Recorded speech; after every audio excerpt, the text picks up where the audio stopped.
Maranatha, The Lord is Coming, a devotional by Ellen G. White. Physical Health and Noble Thinking, March 14th. Dearly beloved, I beseech you as strangers and pilgrims, abstain from fleshly lusts, which war against the soul. 1 Peter 2 verse 11. Many regard this text as a warning against licentiousness only, but it has a broader meaning. It forbids every injurious gratification of appetite or passion. Every perverted appetite becomes a warring lust.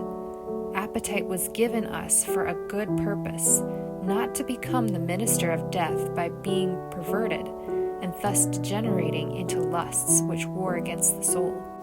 Peter's admonition is a most direct and forcible warning against the use of all stimulants and narcotics. These indulgences may well be classed among the lusts that exert a pernicious influence upon the moral character. Let none who profess godliness regard with indifference the health of the body and flatter themselves that intemperance is no sin and will not affect their spirituality. A close sympathy exists between the physical and the moral nature. The standard of virtue is elevated or degraded by the physical habits.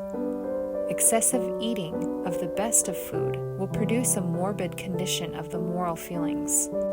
And if the food is not the most healthful, the effects will be still more injurious.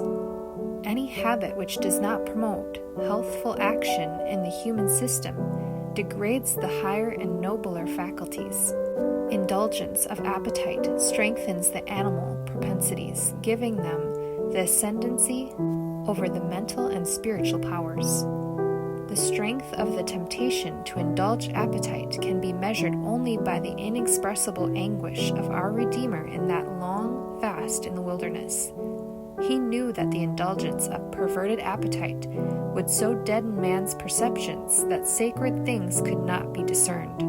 If the power of indulged appetite was so strong upon the race that in order to break its hold the divine Son of God in man's behalf had to endure a fast of nearly 6 weeks, what a work is before the Christian. Yet however great the struggle, he may overcome. By the help of that divine power which withstood the fiercest temptations that Satan could invent, he too may be entirely successful in his warfare with evil, and at last may wear the victor's crown in the kingdom of God.